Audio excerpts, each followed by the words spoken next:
Myanmar থেকে পণ্য নিয়ে টেকনাফ স্থলবন্দরে আসার পথে নাফ নদীর মোহনায় পণ্যবাহী ৩টি কার্গো নিয়ে গেছে দেশটির বিদ্রোহী গোষ্ঠী আরাকান আর্মি।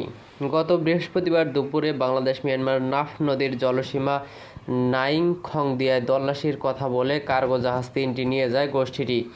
শনিবার বিকাল পর্যন্ত জাহাজগুলো আরাকান আর্মির হেফাজতেই রয়েছে। বিষয়টি নিশ্চিত করেছেন কক্সবাজার বিজিবি সেক্টরের পরিচালক লেফটেন্যান্ট কর্নেল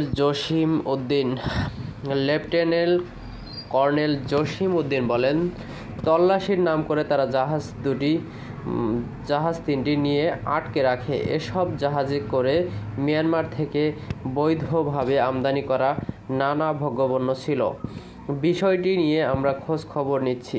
স্থানীয়রা জানায়, মিয়ানমারের চলমান গৃহযুদ্ধে গত ৮ ডিসেম্বর রাখাইন রাজ্যের মংডু টাউনশিপের নিয়ন্ত্রণ নেয় আরাকান আর্মি।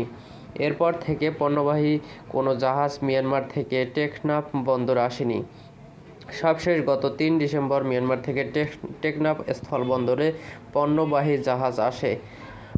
আটকে রাখা ইয়াঙ্গুন থেকে ৩টি জাহাজে আচার, শুটকি, সুপারিসহ ৩০,০০০ বস্তার বেশি পণ্য নিয়ে আসছিল।